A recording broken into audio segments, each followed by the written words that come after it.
राधे राधे दोस्तों। जितनी भी महिलाएं आज मेरी इस वीडियो को देख रही हैं, मेरा उन सभी से निवेदन है कि आप अपने घर में जो भी आपके ऊपर अत्याचार हो रहे हैं, उन अत्याचारों को आप ना सहें। अभी तक आपने जितने अत्याचार सहे वो आपकी मूर्खता है, और सबसे बड़ी बात स्त्रियों की मूर्खता है। हमारे यहाँ स्त्रियां अधिकतर ये कह देती हैं, ऐसा नहीं है कि विवाह के पश्चात लड़कियां शिकायत नहीं करती। लड़कियां शिकायत करती हैं। जब उनके साथ अत्याचार होता है वो अपने पिता से, माता से, अपने दोस्त से, फ्रेंड से, पड़ोस में, सब जगह कहती हैं। लेकिन होता क्या है, जो वे स्त्रियां होती हैं वो उनको एक गीत सिखा देती हैं कि सहो, सहना है, अपनी गृहस्थी को बसाओ बसाओ। चारों तरफ जब स्त्री को यही दिखता है ना, वो किसी शिकायत लगाती है तो हर कोई इसे सहन करने की सलाह देता है। ये एक अकेली डॉक्टर विजया सिंह इस देश में पैदा हुए हैं जो सहन करने की बिल्कुल भी अब स्त्रियों को सलाह नहीं देती है। अगर आपको लगे कि आपके साथ में सही व्यवहार नहीं हो रहा है तो बिल्कुल उस ससुराल को, उस पति को लात मार के अपने घर आ जाए। और जो ये मुझे घर तोड़ू तोड़ू कर रहे हैं ना, सुधर जाओ एक एक व्यक्ति। घर तोड़ना किसे कहते हैं? यदि आप उनके साथ अच्छा व्यवहार करेंगे तो क्यों आपका घर टूटेगा? आपके मन में कहीं भय है कि आपके दिमाग में आ गया है शादी करो, दहेज लेकर के एक लड़की को अपने घर ले आओ, उसे 2 बच्चे पकड़ाओ और फिर उस लड़की को गधा बनाओ, दासी बनाओ घर के अंदर, और जितना प्रताड़ित कर सकते हो उतना उस लड़की को प्रताड़ित करो। लेकिन अब इस देश में किसी भी लड़की को, किसी भी बहू को प्रताड़ित होने की कोई भी आवश्यकता नहीं है, क्योंकि आप सब लोग मेरे इस पेज पर देख रहे हैं कि पुरुषों के अंदर स्त्रियों के प्रति कितनी नफरत और कितना आक्रोश भरा हुआ है।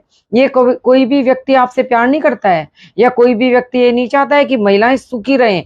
ये ढूंढते हैं ऐसे पॉइंट कि हम दुखी कैसे रहें, और आपको दुखी करने के, परेशान करने के सारे फंडे इस समाज के पास, इन पुरुषों के पास मौजूद हैं। तो स्त्रियों जागो, अपनी आंखें खोलो और ये देखो, समझो कि तुम्हारे साथ क्या हो रहा है। अगर कोई तुम्हें प्रेम करे तो आप उसे प्रेम का प्रत्युत्तर दें, और यदि कोई आपका निरादर करे, अपमान करे, आपसे गलत व्यवहार करे तो उस गलत का विरोध करें तुरंत, और उस व्यक्ति को छोड़ दें। भले ही आपको बर्तन तो उस पति के घर में भी मांज रही हैं, तो इससे तो बेटर है आप दूसरों के बर्तन मांज लें। बर्तन मांजकर सरकारी स्कूल में अपने बच्चे पढ़ा लो, या उसके बच्चे उस पति को ही दे दो।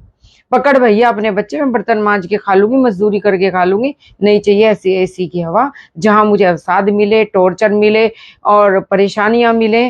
सिर्फ स्त्रियों को पुरुषों के घर में आज की तारीख में प्रताड़ना, अत्याचार यही मिल रहा है। इसके अतिरिक्त कोई स्त्रियों को वहां पे कुछ नहीं दे रहा है। तो इसलिए सुधार इस समय पुरुषों के अंदर होना चाहिए, ससुराल के अंदर होना चाहिए, सासू माँ के अंदर होना चाहिए, ससुर के अंदर होना चाहिए। आप दूसरे की बहन बेटी को लेके अपने घर आते हैं तो उसे प्रेम दीजिए, प्यार दीजिए। उसे 24 घंटे की नौकरानी मत बनाइए। नौकरानी चाहिए तो एक 24 घंटे की नौकरानी घर में रख लीजिए, वो आपकी बहू है। वहां उसे बहू का दर्जा दीजिए। जैसे आप आराम करना चाहती हैं, बहू को भी आराम दीजिए। 4 टाइम का खाना बनाने के लिए वहां पे आपने शादी नहीं की होती है कि हम उससे भैंस का काम करवाएं, गोबर डलवाएं, रोटी बनवाएं, चक्की पिसवाएं, आटा पिसाएं।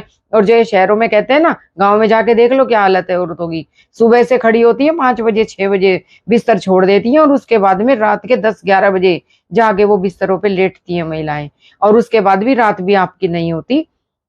इतना मतलब आपको प्रताड़ित किया जा रहा है समाज में। स्त्री है तो कोई गुनाह नहीं कर दिया। तो स्त्रियों अपने बारे में सोचो, समझो, देखो कि आपके साथ क्या गलत हो रहा है, और उस गलत को सही आप करेंगी, कोई और नहीं करेगा। राधे राधे। शेष फिर।